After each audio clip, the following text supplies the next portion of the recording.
Salut ma famille, c'est Candidat là, j'espère que vous allez bien. Alors pour moi, vraiment, Yacine Bono, il s'est vraiment fait voler sur ce trophée de meilleur gardien de l'année. On aura d'ailleurs l'occasion d'en parler comme d'habitude ce soir à partir de 21h sur Twitch, mais je vous le dis, pour moi, franchement, c'est un vol total. Parce que je vous dis la vérité, moi à la base, j'avais pas forcément de grosses attentes par rapport à Bono, je me suis dit, c'est sûr et certain que Martinez, par rapport au fait qu'il a gagné la Coupe du Monde, etc., c'était tout à fait possible qu'il ait gagné ce trophée de meilleur gardien de l'année. Et il n'y aurait pas eu de problème. Parce que je suis le premier à dire que pour une compétition comme la Coupe du Monde, bien sûr que c'est un critère énorme pour gagner un trophée, que ce soit le Ballon d'Or ou même le trophée Lev Yashin. Donc à la limite, ça aurait pu être logique que Bono ne gagne pas et qu'il finisse derrière Martinez dans ce classement du meilleur gardien de l'année. Ça aurait été compréhensible.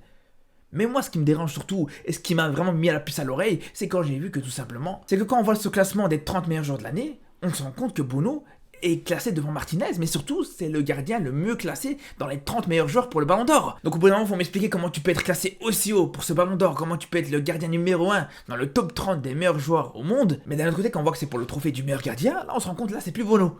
C'est là où on se rend compte, s'il y a un problème, il y a des incohérences, c'est pas normal, je suis désolé, c'est pas normal. Comment tu peux finir le premier sur un classement et sur l'autre classement tu finis troisième? Parce que c'est ça le pire en fait, c'est qu'il finit pas deuxième juste derrière Martinez. C'est qu'il finit troisième derrière Martinez et derrière Ederson en plus. Celle-là, c'est la meilleure. C'est là où je vous dis, à la base, honnêtement, s'il n'y avait pas eu ce classement du Ballon d'Or, si Bono était à la limite derrière ces trois joueurs-là, dans le classement des Ballons d'Or, j'aurais dit, pourquoi pas. J'aurais dit, au moins, il y a une cohérence quelque part, on aurait pu comprendre. Mais non. Là, au final, tu te rends compte que là, c'est le meilleur gardien sur un classement et que c'est le troisième meilleur gardien sur l'autre classement. Expliquez-moi comment c'est possible. Parce que pour moi, juste à part le fait qu'il voulait surtout pas donner un trophée à Bono, peut-être que ça allait faire moins parler, peut-être que ça allait être moins vendeur, etc.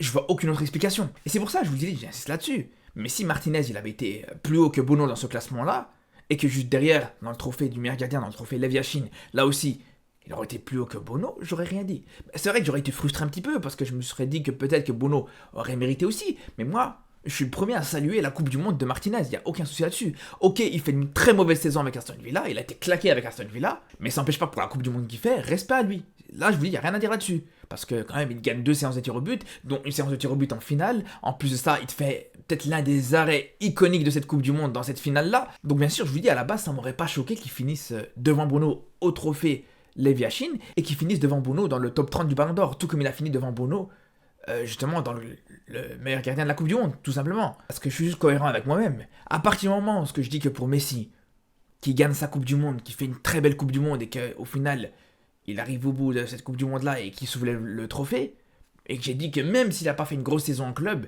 mais pour moi, ce Ballon d'Or pour Messi était mérité, c'est tout à fait normal que j'aurais pu estimer que Martinez aurait pu mériter ce trophée Lev Yashin. Non, moi personnellement, ce qui me choque le plus, c'est que de 1, justement, que Bono il finit plus haut dans le classement du Ballon d'Or, mais surtout qu'il finit troisième au trophée Lev Yashin. Alors ça, personnellement, c'est ça que je digère pas. C'est là où je trouve que c'est vraiment un vrai vol. Parce que pour moi, Bono a absolument rien à faire en troisième position juste derrière Ederson.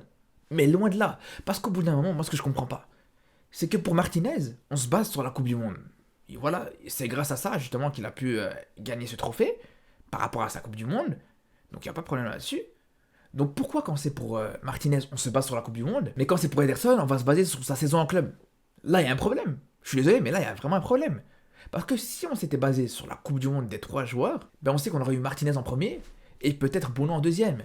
Peut-être avec Ivankovic, le gardien de la Croatie à la limite. Mais bon, faut pas oublier aussi que par rapport à Bono, il n'y a pas juste la Coupe du Monde cette saison. Parce que même en club, justement, Bono a fait une très bonne saison. Même en club, il gagne un trophée européen.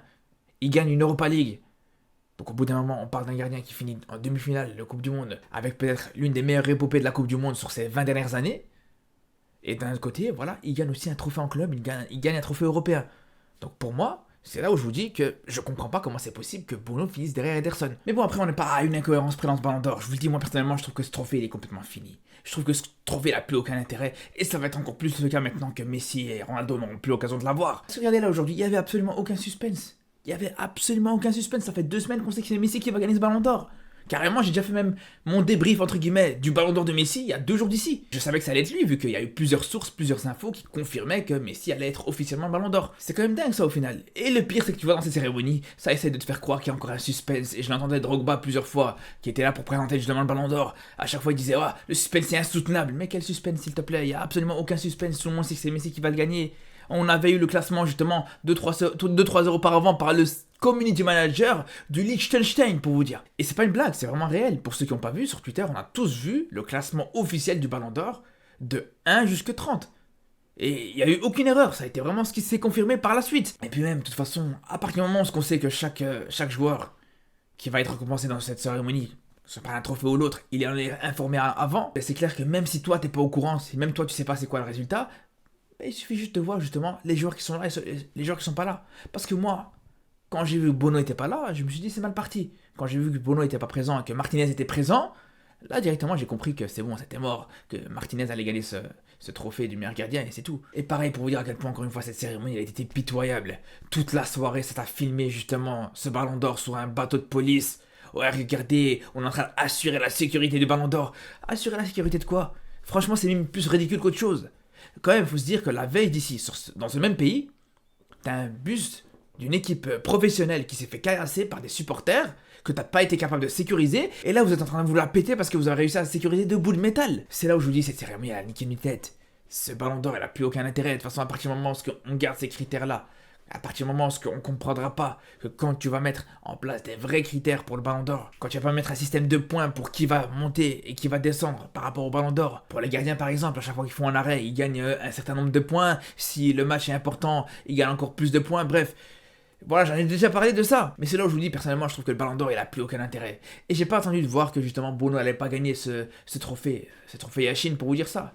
Et je l'ai toujours dit, ça fait des années que je vous le dis et que je vous le répète. Après, au final, pour conclure par rapport à Bono, même si c'est vrai que malheureusement, il gagne pas ce trophée Lev Yashin, faut quand même saluer qu'il finit quand même 13ème au Ballon d'Or, et ça c'est quand même un exploit énorme. Faut quand même prendre en compte que c'est le meilleur classement pour un Marocain au Ballon d'Or, et c'est pas rien du tout. Parce qu'au final, quand on met de côté la frustration par rapport à son classement dans le trophée Lev Yashin, dans le trophée de meilleur gardien, et qu'on voit justement son classement au Ballon d'Or, on se dit quand même c'est quelque chose, il a vraiment fait quelque chose d'extraordinaire. Parce que réussir à finir à la 13ème place, pour un Africain, pour un gardien, c'est pas facile du tout, on sait très bien à quel point c'est très difficile pour les gardiens de finir très haut dans ce genre de classement. On sait que c'est un poste qui est pas suffisamment mis en valeur. Donc au final, même s'il a pas remporté le trophée de meilleur gardien, mais le fait qu'il soit le gardien le mieux classé au Ballon d'Or, qu'il soit devant des joueurs comme Kane, devant des joueurs comme Onana, devant des joueurs comme Lautaro Martinez, devant Saka et tout ça, franchement, il faut se rendre compte que c'est pas rien du tout ce qu'il fait. Il est même devant Benzema, il est même devant Griezmann.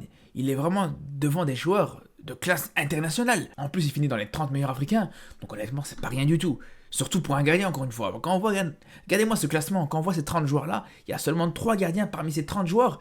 Donc franchement, respect à lui. Respect aussi à lui d'avoir été pro, de même pas être venu à cette cérémonie et d'avoir joué son match avec son équipe. Au final, c'est pas plus mal. Et s'il a pu éviter justement son déplacement jusque Paris, et s'il a pu quand même jouer son match, on va pas s'en plaindre. Ça va lui permettre d'être en jambes avant la Coupe d'Afrique, et c'est pas une mauvaise chose. En tout cas, voilà ce que je pense du classement de Bono au Ballon d'Or ou bien au trophée Lev Yashin. J'espère que vous avez aimé cette vidéo.